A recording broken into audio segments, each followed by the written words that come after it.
사람의 평가라고 하는 것은 겉으로 드러나는 외면으로만 하지 않습니다.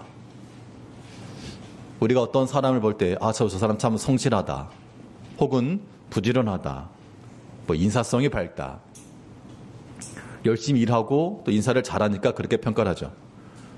그런데 그 사람 속을 보니까 아주 악한 계획이 있어서 겉으로 부지런한 척, 또 인사성이 밝은 척 했다 라고 하는 것이 밝혀지게 되면 겉으로 행하던 것들이 정당한 평가가 아니고 속 마음을 가지고 판단하게 되는 겁니다. 우리의 모든 신앙도 마찬가지로 우리의 겉으로 드러나는, 우리 외적으로 드러나는 것으로만 판단받는 것 아니고 더 중요한 것은 우리의 내면이 어떠한가, 우리의 마음가짐이 중요한 겁니다.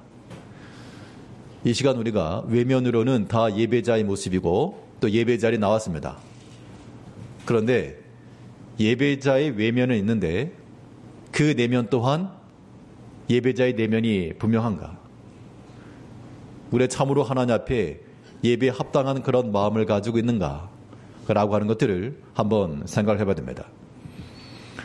오늘 본문에서는 여러 이야기가 나오지만 동방 박사들이 예수님께 나와 그에게 엎드려 경배하고 예물을 드렸다 라고 하는 이 내용을 중심으로 해서 이 본문에 나오는 동방 박사 이야기는 오늘날 하나님께 나오는 우리 예배자들을 상징하기도 합니다. 그리스도께 나아가 그에게 엎드려 예물을 드리고 경배하였던 그들처럼 우리도 마찬가지로 이 동방 박사들 옆에 끼는 일행이 돼서 하나님께 찾아 나아가 그 앞에 엎드려 경배하고 또 그에게 귀한 예물을 드리는 이런 경배자의 마음을 가져야 될 것인데, 그러면 이 당시 이 동방 박사들은 무슨 마음으로 굳이 거기까지 나아갔으며 또 오늘날 우리가 주께 나아가기 위해서는 또한 우리가 어떠한 마음을 지니고 있어야 될 것인가? 오늘 본 말씀을 통해서 우리 살펴보도록 하겠습니다. 예배자가 가져야 될 첫 번째 마음이라고 하는 것은 성경에서 분명히 말하고 있죠. 하나님께 나아가는 자들이 가져야 될 첫 번째 마음은 어떻게 보면 너무나 당연한 것처럼 보이지만 우리는 하나님을 믿는 마음을 가져야 됩니다. 하나님 앞에 나아갈 때 이 믿는 마음 없이 나온다? 이것은 예배의 외면은 있으나 내면은 없는 겁니다. 히브리서 보면 이런 말씀이 있습니다. 하나님께 나아가는 자는 반드시 그가 계신 것과 하나님 계신 것을 믿고 그가 자기를 찾는 자들에게 상 주시심을 믿어야 할지니라. 그러니까 하나님께 나아간다, 하나님 앞에 나아감에 있어서 하나님을 믿는 믿음으로 나가는 건 아니고 그냥 나가는 것은 참된 예배자의 자세가 아니라는 겁니다. 교회에 나오셨죠? 오늘 이 자리에 나오기까지 어떤 분은 시간이 됐으니까 나오셨을 수도 있고 어떤 분은 아무튼 우리 일상의 이 패턴을 따라 나오신 분도 계실 것이고요. 그런데 정작 중요한 건 무엇인가 하면 내가 하나님을 믿는 마음을 가지고 내가 주께 예배하러 나가겠노라. 이러한 믿음의 자발적 선택을 가지고 나오셔야 한다는 이것이 하나님 앞에서 예배자의 바른 마음이 되는 겁니다. 오늘 보면 2절을 보시게 되면 우리가 동방에서 그의 별을 보고 그에게 경배하러 왔노라 하니, 마태복음 2장에 나오는 본 내용은 많은 의문점을 이야기하기도 합니다. 또 믿지 않는 사람들의 세계에서는 이게 말이 되냐? 어떻게 별을 보고 따라올 수 있다는 말인가? 그 별이 도대체 뭐냐? 이런 여러 가지 이야기거리들이 나오지만 여기서 포인트는 무슨 별을 봤느냐? 동방의 박사들 진짜 박사냐? 이 사람들이 몇 명이었느냐? 거기에 포인트가 있지 않고 이방에 있던 그들이 경배하러 나왔습니다. 경배하러 왔노라. 이것이 지금 중요한 말이 되는 겁니다. 우리가 동방에서 그의 별을 보고 그에게 경배하러 왔노라. 이 경배하러 왔노라 이 말 속에는 누가 가라 그래서 간 거 아닙니다. 억지로 떠밀려서 온 것도 아니란 겁니다. 그들의 자발적 선택과 믿음을 가지고 우리가 경배하러 왔노라. 동일한 질문을 이제 우리가 이 자리에 던지는 겁니다. 여기 계신 우리 모든 성도님들도 이 시간 예배에 참여하심에 있어서 내가 하나님 앞에 예배하러 가겠다. 그 마음을 가지고 오신 분도 계실 것이고, 그렇지 않고 그냥 주일 자니까 오신 분도 있을 거예요. 물론 같은데 다른 겁니다. 우리 마음속에 우리가 하나님께서 찾는 믿는 마음이라고 하는 건 이 시간 예배 시간이고 내가 하나님 앞에 예배하러 간다. 이거는 중요한 포인트입니다. 이런 믿는 마음이 있어야지만 이게 억지가 되지 않은 겁니다. 우리 모든 신앙생활이라고 하는 것이 무슨 일사후퇴 모양 억지로 밀려서 하는 거 말고 우리의 자발적 마음과 자발적 선택이 항상 있어야 됩니다. 떠밀려 사는 그런 신앙행위라고 하는 것은 물론 그렇게 해서도 우리가 하나님의 일을 이룰 수가 있습니다. 근데 그런 것은 소 뒷걸음질 짓에다가 뒤잡는 격으로 우리가 항상 그런 것을 기대해서는 안 돼요. 우리 인생의 삶 가운데서 실패가 거듭되고 여러 가지 관계가 막히고 일이 안 풀리고 그렇게 해서 어찌 하다 보니 여기까지 이르렀다. 물론 우리가 하나님의 인도하심이라고 하는 것을 부인할 수는 없습니다. 그런데 우리가 그런 식으로 자꾸 밀려온다는 그렇게만 할 건 아니고요. 우리는 자발적인 의지와 믿음을 가지고 선택을 하는 겁니다. 비록 고난이라도 내가 당하고 싶지 않은데 어떻게 하다 보니까 떠밀려서 당하는 고난 말고 믿음의 의지를 가지고 믿는 마음을 가지고 고난의 자리에 들어가는 건 전혀 다른 이야기가 되는 겁니다. 이제 우리가 하나 앞에 동방의 박사들이 경배하러 왔노라. 이 한 마디가요. 오늘 우리 예배를 드리는 우리들에게 있어서 크게 울려야 됩니다. 내가 과연 하나 앞에 나올 때, 예배 자리에 나올 때 예배하러 가노라. 이러한 우리의 믿음의 고백들이 있는가? 있어야 됩니다. 그래서 우리 예배라고 하는 것도 우리의 삶 가운데서 중요한 선택이 되고 정말 놓칠 수 없는 귀중한 보배가 될 때 이러한 마음을 하나님께서 기뻐하신다. 우리가 예배의 외면만 아니고요. 내면도 중요한 겁니다. 예배에 참여하실 때마다 내가 하나 앞에 예배하러 간다. 오실 때 속으로라도 이 예배 시간 내가 예배하러 간다. 그 마음을 가져야 되겠고 또 그런 마음들을 또한 가르쳐야 되겠습니다. 이 동방의 박사들이 지금 예수님께 나온 것은 누가 시켜서 간 거 아니라 그랬죠. 별을 보고 그 징조를 깨닫고 그 다음에 동방박사라고 하는 이 사람들을 가리켜서 어떤 점성술가라고도 말하기도 하고요. 천문학자라고 말하기도 하고 어찌됐건 그 당시에 별을 보고 연구하였던 어떤 전문적 지식이 있었던 사람이 분명합니다. 또 이스라엘의 포로 기간 중 바벨론 포로 기간이 있었습니다. 그때 이 유대 땅으로 돌아온 귀환한 사람도 있었지만 그 이방 땅에 살고 있었던 유대인들도 있었죠. 그 디아스포라 유대인들로부터 율법에 관한 이야기들 혹은 이 창세기에 나오는 야곱에게서부터 한 별이 나올 것이라는 이야기들 이런 것들이 분명 직간접적으로 들었을 것이 분명하고 그것을 보고 깨닫고 그들이 자원하여 나왔다. 예배도 마찬가지입니다. 우리가 하나님의 말씀을 듣고 또 그 말씀을 듣고자 하는 마음을 가지고 자원 하나만으로 나오시되 여기에는 마지못하는 이런 것들을 우리가 항상 경계해야 되겠습니다. 이것은 예배만 아니고요. 주를 섬기는 모든 일에 있어서 우리가 기쁜 마음으로 즐거운 마음으로 하는 것은 하나님이 기뻐하시고 그냥 마지못해 하는 거 억지로 하는 거 이거는 보기가 안 좋습니다. 그러니까 사람의 일도 마찬가지예요. 여기 계신 우리 성도님들이 다 사장님들이라 하시고 알바생을 하나 썼는데 일하는 사람이 억지로 합니다. 억지로 하기 시작 쭉 갔는데 그냥 요즘 MZ 세대의 특징이 그러잖아요. 왜요? 이것도 제가 해요? 왜 해야 돼요? 그렇게 말한다는데 우리가 하나님의 교회 내에서 섬긴다 할 때 어떤 예전 같은 경우면 아마 제일교도 그랬을 거예요. 예전 같은 경우면 한마디 말씀에 무조건 다 순종하셨을 겁니다. 왜요라는 말 어디서 왜요라는 말이 다 아멘하고 순종하셨을 건데 요즘은 뭘 부탁하기도 어려워요. 부탁하기도. 오늘 세대가 그런 세대가 되고 많았습니다. 그런데 분명한 것은 하나님의 교회를 돌아보는 모든 일은 억지로 하는 것 아니고 하나님의 뜻을 따라 즐거운 마음으로 하라 그랬습니다. 이건 단순히 어떤 목회자에게만 해당하는 것 아니고 교회를 돌아보는 모든 주의 종들은, 모든 일꾼들은 그 일을 행함에 있어서 마지못하는 억지로 속 끌려가듯이 그런 거 말고 정말 좀 즐거운 마음으로, 자원하는 마음으로, 좀 기쁜 마음으로 노래하면서 좀 주의를 감당해라. 이것이 하나님께서 우리에게 요구하시는 예배자들의 내면의 상태가 된다는 겁니다. 우리 베드로전서 5장 2절 말씀을 보게 되면 너희 중에 있는 하나님이 약물을 취되 억지로 하지 말고 하나님의 뜻을 따라 자원함을 하며. 약물을 친다라고 하는 것은 그 당시 교회를 돌보던 지도자들이 하신 말씀인데 억지로 하지 마라. 직분을 받았으니까 내가 어쩔 수 없이 한다. 내가 할 도리는 한다. 그러면요, 그거 굉장히 불편합니다. 사람이 어떤 일을 행함에 있어서 내가 억지로 하는 것을 사람이 모를까요? 다 알죠. 저 사람이 참 즐거운 마음이 하는 게 아니고 그냥 억지로 한다.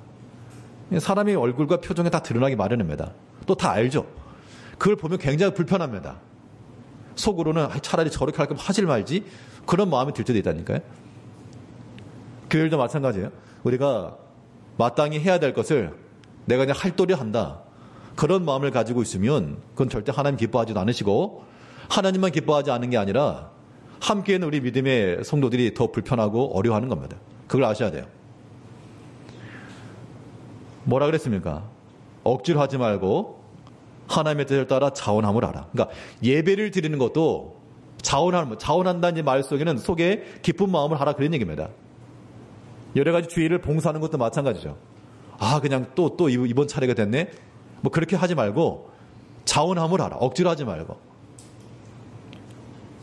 즐거운 마음을 가지고 행하는 것, 이것이 하나님께서 보시는 거죠. 믿는 마음이라고 하는 게 바로 그겁니다. 우리가 우리의 믿음의 대상 되시는 하나님을 믿기 때문에 그 영광의 하나님께 우리가 쓰임을 받고 그 하나님을 위해서 내가 무엇인가 할 수 있다라고 하는 것은 굉장히 복되고 영광스러운 일이죠. 그런 것을 알아야지만 우리가 자원하는 마음을 할 수 있는 겁니다.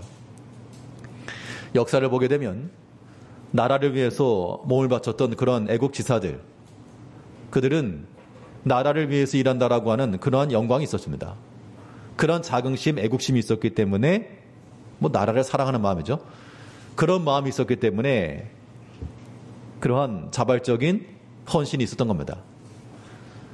우리가 하나님 앞에서 최소한 하나님을 사랑하는 그러한 사랑하는 마음, 또한 교회를 사랑하는 마음, 또 우리 성도를 사랑하는 마음, 그런 마음들이 있을 때 애국심이라고 말할 것도 아니지만 애교심, 혹은 우리 형제를 사랑하는 마음, 그런 마음들이 있을 때 우리 마음이 즐거움으로 헌신하는 겁니다.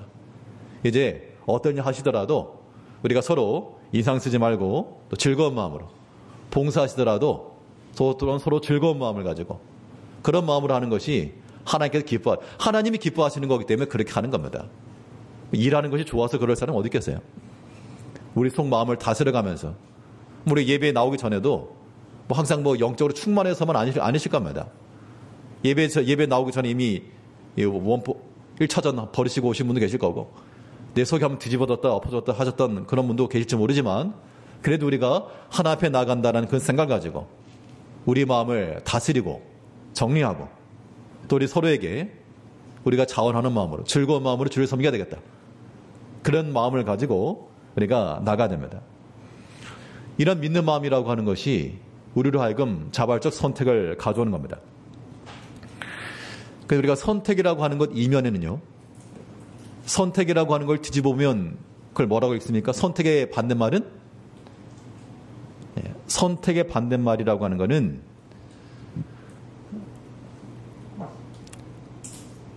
지난 새벽에도 한번 말씀을 드렸는데, 요즘 새로 만들어진 말들 가운데 결장이 뭐냐면 결정장애예요. 결정장애. 뭘 잘 결정을 못하는 사람을 가르쳐 그렇게 말하곤 합니다. 긍정적인 말은 아니기 때문에 굳이 쓸 필요는 없습니다만, 옷을 고를 때 빨간 옷을 고를까 노란 옷을 고를까 두 개를 보면서 못 고르는 건 못 골라요. 그걸 왜 선택을 못하느냐?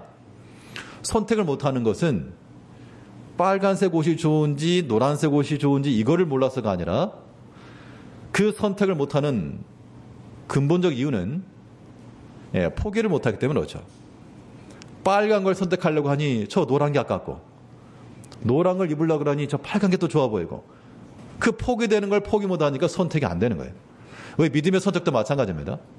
우리가 하나 앞에 나아가기 위해서 우리 믿음의 자발적 선택을 하려고 그러는데 하려다 보니까 그 믿음의 선택 때문에 포기되어지는 것들이 있어가지고 그걸 놓치기 싫기 때문에 우리가 믿음의 선택을 못하는 거죠. 그것 때문에 자원하는 마음이 안 나온다는 겁니다. 결국 우리가 하나 앞에 참된 믿음의 믿는 마음을 가지고 나가려면 이 믿음의 선택과 더불어 동시에 믿음에 있어서의 자발적 포기도 있어야 됩니다. 이 동방의 박사들이 먼 거리를 찾아왔는데 이 오는 동안 그들이 포기해야 될 것이 있었습니다. 당연히 개인적인 사적인 업무, 그 다음에 그 거리를 오면서의 그런 고난, 또 보비압을 열어가지고 황금, 유향, 모략을 드렸다고 그랬으니까 자기 소유에 대한 이거 손실이죠. 그런 것들을 만일 포기하지 못했다 그러면 예수님께 나와봤던 한 부자 청년과도 같이 예수님 따라가는 건 좋은데 이걸 다 팔아가지고 가난한 자 나눠줘? 이거 못하겠는데? 그 포기를 못하니까 예수님을 따라가지 못한 겁니다. 우리가 하나님 앞에 나간다라고 하는 것, 하나님 앞에 나가기 위해서는 그 우리가 버려야 될 것이 반드시 있습니다. 그 못 버리면요 절대 못 나가요. 우리의 믿음의 자발적 선택을 위해서는 자발적 포기도 동시에 일어나야 됩니다. 창세기 보게 되면 야곱이 베델로 돌아가자, 하나님께로 돌아가자 할 때 먼저 했던 게 무엇입니까? 하나님께로 돌아가기 전 그들이 가지고 있던 걸 먼저 버리고 갔죠. 창세기 35장 2절 말씀을 보게 되면 창세기 35장 2절에서 야곱이 이르되 너희 중에 있는 이방 신상들을 버리고 자신을 정결하게 하고 너희들의 의복을 바꿔 입어라. 그러니까 그 이방 문화에 익숙해져 있던 그 야곱과 그 자녀들이 내 인생의 길에서 내 환난 날에 나와 함께 하신 하나님, 내가 하나님께로 돌아가겠노라. 하나님께로 돌아가겠노라 선택입니다. 이 동방박사들이 경배하러 왔노라 했던 것처럼 내가 하나님께로 돌아가겠노라 선택을 했는데 그 선택에 선행했던 것이 무엇인가? 너희들 와가지고 다 버려라. 너희 손에 있는 거, 목에 있는 거, 귀에 있는 거, 은장식구, 금장신구 다 내려오너라. 너희 입던 옷, 의복 다 바꿔라. 그걸 다 나무 아래 묶고 그리고 출발한 겁니다. 그런데 만일 그 장신구, 그 금 액세서리 그게 만약 아까웠다 그러면 이 소돔 땅에서 뒤를 쳐다봤던 롯의 아내와 똑같은 그런 일이죠. 우리가 세상 것에 미련을 두고 아까워하면요 절대 믿음을 못합니다. 예배하는 것도 마찬가지죠. 물론 예배라고 하는 것은 우리가 그렇게 큰 미혹은 받지 않겠지만 다른 믿음의 일들을 함에 있어서 우리의 시간이며 물질이며 우리의 개개인의 여러 가지 일들이며 그 포기를 못하면 주 앞에 나올 수 없어요. 어떤 사람은 사람이 너무 좋아가지고 친구들이 많은 사람도 있습니다. 친구를 포기를 못하는 거예요. 친구를 포기 못하니까 예배 잘 못 드리는 경우도 있고요. 그 사람에게 있어서 가치가 친구이기 때문에 그걸 포기 못하니까 생명의 주님께 나아가지 못하는 겁니다. 우리가 주님께 나아갈 때는요 다 버리고 하는 겁니다. 성경에 보게 되면 예수님의 제자들이 부름을 받을 때 어떻게 했다고 그랬습니까? 다 버려두고 가니라. 다 버려두고 갔다 그랬어요. 우리가 성경을 보면서 우리가 만일 예수님 때 우리가 지금 예수님 시대에 살고 있습니다. 예수님께서 12제자를 부르실 때 그 제자 중 한 사람으로 나를 선택해가지고 암흑에 오라 했을 때 과연 다 버리고 갈 수 있을까? 우리가 성경을 보면서 제자들이 버리고 갔다. 그렇지. 그렇게 말하지만 만일 예수님께서 나를 불렀다면 내가 과연 다 버리고 갈 수 있을까? 지금 그거 하나 못 버리면서 그거 작은 것 하나 주를 위해서 희생하지 못하고 포기하지 못하면서 예수님 부를 때 다 버리고 갈 수 있는가? 불가죠. 우리가 주 앞에서 믿는 마음을 간다라고 하는 것 하나 앞에서 마땅히 버려야 될 것을 버린 겁니다. 결과적으로 버릴 줄 아는 것, 포기하는 것도 믿음의 일환이에요. 우리가 마음속에 버리지 못하는 거, 아까워하는 거. 사람들 중에 그런 사람도 있습니다. 물건을 잘 버리지 못하는 사람도 있죠. 물론 막 버리는 것도 문제긴 한데, 제가 아는 어떤 분은, 물론 제 편이 아닙니다. 어떤 분은 물건 버리는 거를 잘 못하셔가지고 차게 모아둔답니다. 그러니까 그 아내분이 속이 터져가지고 왜 저런 걸 주워오냐고. 뭐 아무튼 아무튼 옛날 거 버리지 않고 어차피 집에 쌓아놔 봐야 뭐 두 번 안 쳐다볼 건데, 그래서 몰래 갖다 버렸답니다. 그랬더니 화가 나가지고 버린 거 다시 도로 주워왔다고. 버리지 못하니까 새로운 게 있을 수가 없죠. 우리 신앙의 삶이라고 하는 것은 하나님께서 우리에게 주신 걸 귀히 여겨야 됩니다. 함부로 버려서 안 되겠죠, 당연히. 낭비하지 않고 잘 관리해야 될 맞습니다. 그러나 또 한편으로 버려야 될 걸 버리지 않고 쟁여놓는다라고 하는 거, 그거 바른 마음이 될 수 없는 겁니다. 그래서 하나님께 나아가고자 할 때는, 우리 예배 시간 나왔잖아요. 하나님 앞에 나온다 할 때는 어떤 마음을 가지고 나와야 되냐? 참으로 내가 하나님 앞에 경배하러, 하나님 앞에 예배하러 갑니다. 하나님의 말씀의 은총을 받기를 원합니다. 그런 마음을 가지고 나오는 것이고요. 동시에 뭘 버려야 됩니까? 죄를 버려야죠. 지난 한 주 동안 있었던 모든 죄악된 행실들, 우리 마음속에 회개하면서 악한 길을 버리고 죄악된 생각 버리고, 그거 버리고 오라고. 부모님들이 자녀들이 음식을 먹는다 할 때 흙을 만지고 놀았습니다. 그때 먹을 걸 주면서 많이 먹어라, 배고프니까 그냥 먹어. 손에 흙이 묻었으면 어떠냐, 배고픈데 빨리 먹어. 그렇게 말씀하실 분은 없는 거예요. 가서 먼저 손 씻고 오너라. 왜냐하면 그들은 먹으면 안 되니까. 마찬가지입니다. 하나님께서 우리 하나님 앞에 나오는 모든 성도들에게 너희가 나에게 나오기 전에 먼저 해야 될 일을 말씀하고 있습니다. 악한 자는 악한 생각을 버리고 죄인은 죄의 길을 버리고 그리고 내게로 오라. 이사야 55장 7절 말씀을 보게 되면, 악인은 그의 길을, 불의한 자는 그의 생각을 버리고 여호와께로 돌아오라. 그리하면 그가 긍휼히 여기시리라. 그러니까 악한 길을 갔다는 겁니다. 불의한 생각을 했다는 얘기죠. 그런데 그것을 버리고 돌아오라. 우리가 하나님 앞에 나온다라고 하는 것이 마치 그와 같은 겁니다.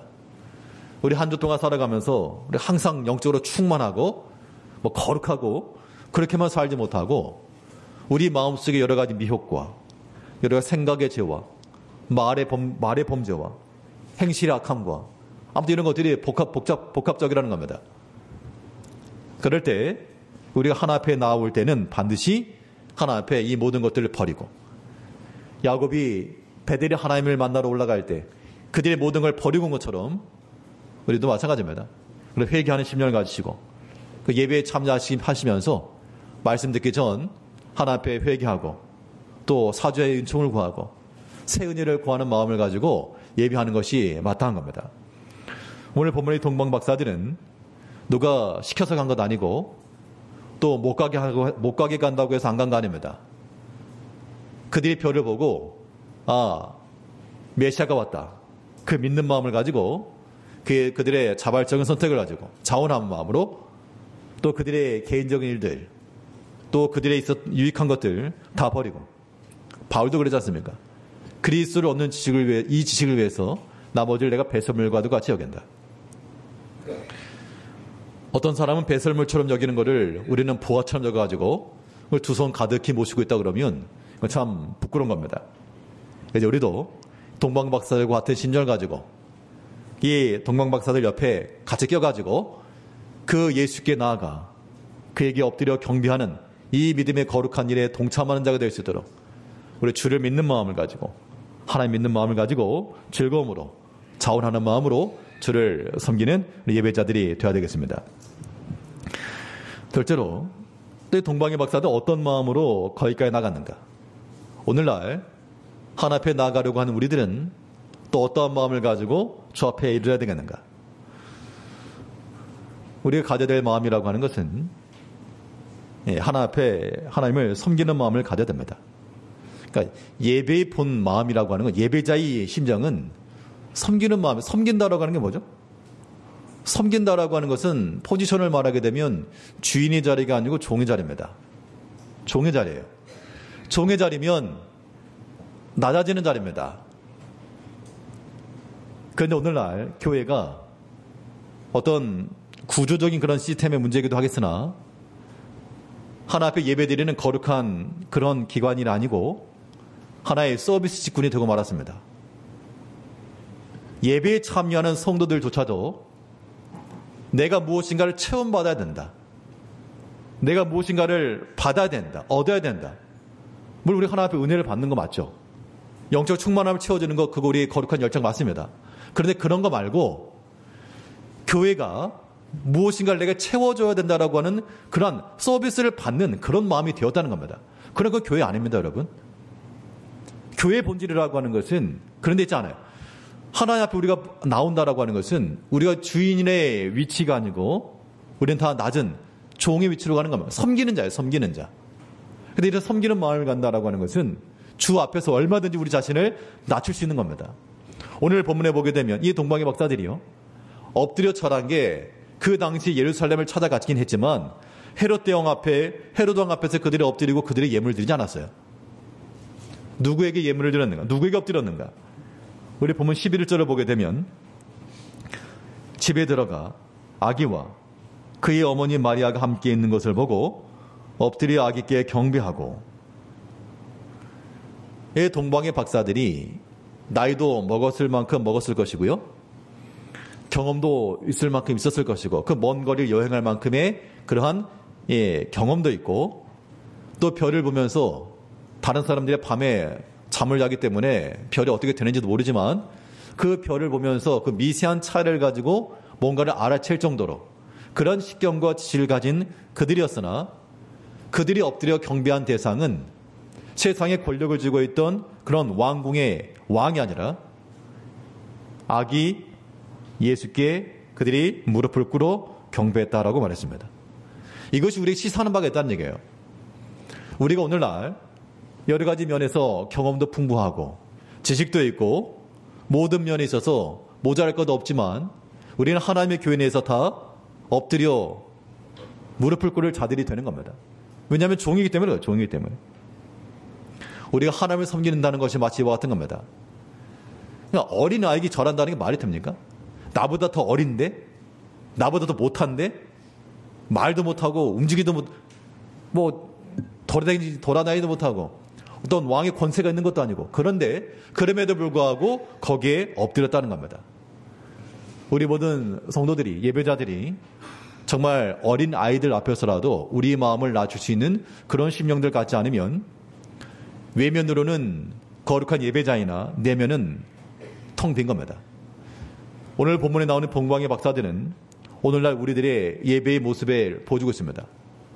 우린 어떤 면에서든 항상 겸손한 마음을 가지고요, 낮은 마음을 가지고 엎드리는 그런 모습이 되어야 됩니다. 그러면 이 섬긴다라고 하는 것은, 그러니까 내가 주인 아니고 종인데, 요즘 종이라는 건 없으니까 내가 어떤 일을 하는, 고용되어서 일을 하는 그런 입장이라 그러면, 그럼 그 일을 한다라고 하는 것이 즐겁게만 하겠습니까? 그렇지 않죠. 고된 일도 있고 어려운 일도 많습니다. 우리가 주를 섬긴다 할 때 하나님 앞에 나가는 우리 성도들의 마음은 어때야 되느냐? 당연히 여기 동방박사들이 보여준 예는 겸손히 엎드린 겁니다. 자기를 낮춘 거죠. 이런 모습들은 단지 예배뿐만 아니고요, 우리 모든 신앙생활 전반에, 우리 교회생활 전반에도 이러한 모습이 필요한 겁니다. 엎드린다라고 하는 것은 그만큼 자기 자신을 내려놓는 데 있죠. 자기 자신을 내려놓는다라고 하는 것은 당연히 그 모든 과정 속에서 오는 여러 가지 어려움들, 아픔들, 상함들 다 감당해내는 겁니다. 주를 섬기는 거는 그렇게 섬기는 거라 그랬어요. 내가 목소리 높여가지고 내가 진두지휘하면서 여봐라 하는 게 하나님 앞에서 섬기는 자의 모습이 아니고, 참으로 섬긴다라고 하는 것은 앞장서 섬긴다는 것도 마찬가지입니다. 더 앞장서 섬긴다라고 하는 것도 더 많은 그러한 눈물과 더 많은 겸손과 그런 마음을 가지고 섬겨야 되는 겁니다. 바울이 그렇게 말했죠. 주를 섬긴다는 것이 무엇인지에 대한 좋은 본을 보여줬습니다.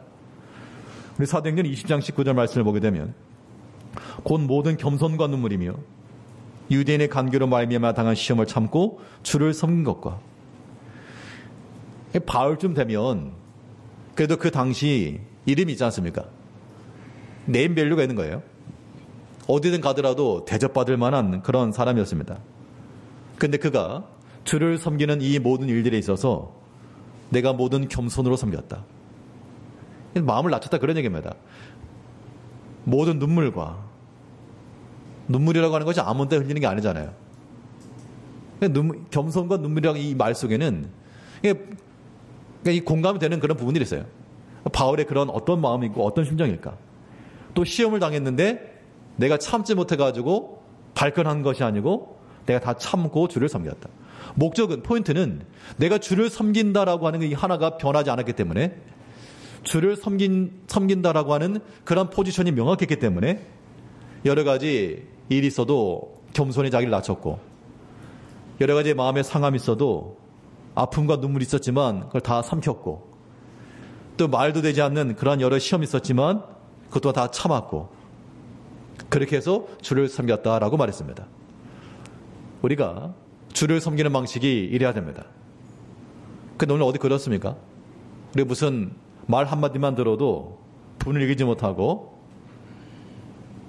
시시비비비를 가리고 속에 쌓아뒀다가 이걸 안 갚음하고자 하는 마음을 가는 참으로 못난 마음들, 그런 마음들을 우리가 유지할 이유가 없습니다.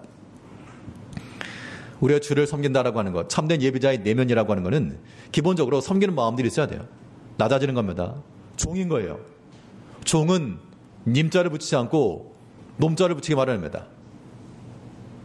우리가 종이기 때문에 주인 노릇 하지 말고 주인된 마음을 갖는 것은 필요하나 항상 낮은 마음, 누구에게라도요. 그러니까 절대로 누군가에게 막 화내지 마시고, 화낸다는 얘기는 내가 주인이라는 뜻이잖아요. 알바생이 사장님한테 화내지 않죠. 그건 말이 안 되는 거니까. 주인이 화내는 거죠, 알바생한테. 그런데 우리가 만일 하나님의 교회 내에서 주의를 하다가 화를 냈다? 그러면 알바생이 화내는 거 똑같은 겁니다. 말이 안 되는 거예요. 어줍지 않은 겁니다. 심하게 말하면 가짜는 거예요. 하나님 보실 때. 비록 내가 옳고 바르지만 절대로 사람의 성내는 것이 하나님의 의를 이루지 못한다 했으므로 우리가 하나님을 섬기는 모든 일에 있어서는 항상 사랑하는 마음을 가지고, 너그러운 마음을 가지고. 어떻게 섬겼습니까? 모든 겸손의 마음을 가지고요. 낮춘 거예요, 낮춘 거.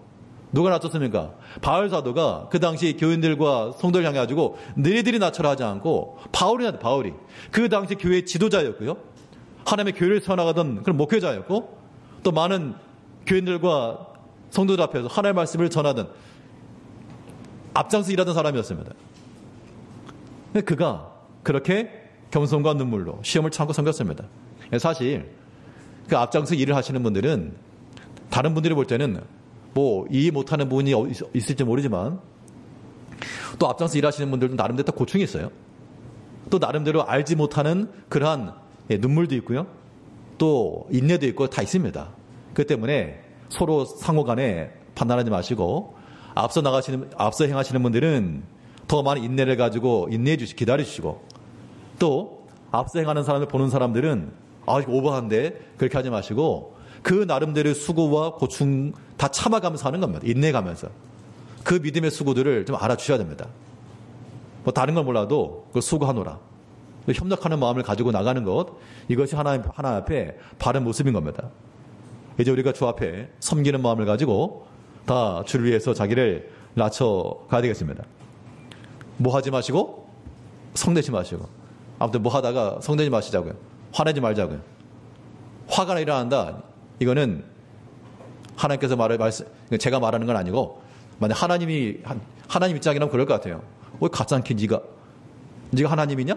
네가 주인이냐? 그러면 안 되니까 우리가 비록 옳은 것일지라도 인내하면서, 눈물과 겸손과 인내잖아요. 그런 마음을 가지고 성도 한 사람을 얻기 위해서 바울은 그렇게 자기 자신을 낮추고 자기 애간장 끓는 그런 과정을 거쳤습니다. 이제 우리 모두가 다 이런 마음을 가지고 자신을 낮추기를 힘써야 되겠고요. 이 섬기는 마음속에 또 하나 중요한 것은 단지 낮추는 것만이라고 하는 것, 그럼 난 저기 낮추면 되지, 이게 아니고 여기에는 우리의 적극적인 주를 향한 헌신이 필요합니다. 우리가 주 앞에 나온다는 이 예배도 마찬가지고요. 주를 위해 쓰임받는다라고 하는 것, 섬긴다는 것 속에는 반드시 주 앞에 드려지는 것이 있어야 됩니다. 연보를 많이 하라, 그렇게 이해하시는 분 안 계시겠죠? 주를 위해 드린다라고 하는 우리의 헌신된 마음이 동반되지 않으면 그건 주를 섬기는 모습이 될 수 없습니다. 오늘 보면 2장 11절을 보게 되면 집에 들어가 아기께 경배하고, 2장 11절에서 집에 들어가 아기께 경배하고 보비합을 열어 황금과 위향과 물약을 예물로 드리니라. 여기 보면 이 동방의 박사들이 그냥 빈손으로 오지 않았고요. 예물을 가지고 왔습니다. 보비합을 열었다. 보비합을 열어. 우리는 혹시라도 누가 볼까봐 보비합을 닫아. 보비합을 꽁꽁 숨겨. 안 보이게. 누가 볼까봐. 근데 그런 거 아니라 그랬죠. 보비합을 열어 꺼내서 귀향을 드린 겁니다. 그럼 성도님들은 무엇을 열었습니까? 주를 섬기기 위해서 무엇을 열었는가? 나는 무엇을 드리는가? 전술했던 것처럼 오늘날 교회가요, 받는 것에 익숙해져 있습니다. 또 그걸 당연한 것을 생각한다는 얘기예요. 그런데 교회의 본질은요, 사도행전에도 보게 되면 그 당시 구제가 있었긴 했지만 구제 받는 것이 본질 아니고요, 구제하는 게 본질이죠. 구제를 하려면요, 뭐 있어야지 하잖아요. 있어야지. 그러기 위해서 먼저 섬기는 손길이 있어야 하는 겁니다. 우리가 하나님의 교회도 마찬가지입니다. 내가 뭘 받아야 되겠다, 그런 마음들, 그런 거 바른 건 아닙니다. 우리가 하나님 앞에서 주를 위해서 쓰고 주를 위하여 드려지는, 그러면 이거 가지고 예수님이 뭐 했을까? 뭐 했겠어요? 황금과 유향과 몰약이라고 하는 이 예물 자체가 왕권의 상징이기도 하고요. 그러면 이걸 개인적으로 썼냐? 개인적으로 썼죠. 예수님께서 이제 헤롯이 죽이려고 하는 것 때문에 그 부모들이 애굽으로 피난을 갔습니다.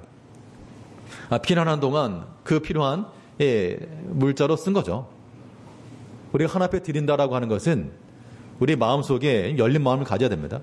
주를 위해서 우리가 넘치도록 우리의 모든 것을 열어서, 우리 좀 시간도 좀 열고요, 우리의 마음도 좀 여시고요, 우리 육체의 힘도 좀 여시고요, 열어서 그 안에 있는 귀한 것들을 좀 꺼내서 좀 드리자는 겁니다. 감추지 말고, 닫지 말고.